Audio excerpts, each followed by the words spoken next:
Sio mtu alikuwa na kiburi, anajifanya vile ako kali. Ameitwa tu aandike kitu kidogo, ameingia ndege ametoka.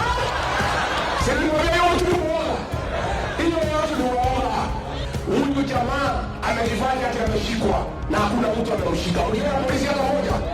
Lakini ile kitu wako nayo ni ile inaitwa hallucination. Hata akiona kivuli yake anaona polisi. Sababu yeye alitumia polisi kutisha wao. Alikuwa anafikiria sisi tutamtumia polisi kama vile alikuwa anatutumia. Sasa ameamua kuja. Ulisema polisi wamekuja kwako.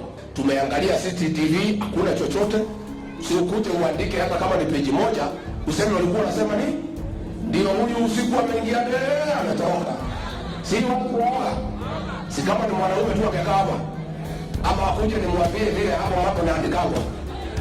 Mkitaka ingie kuna ikakaa kama nani?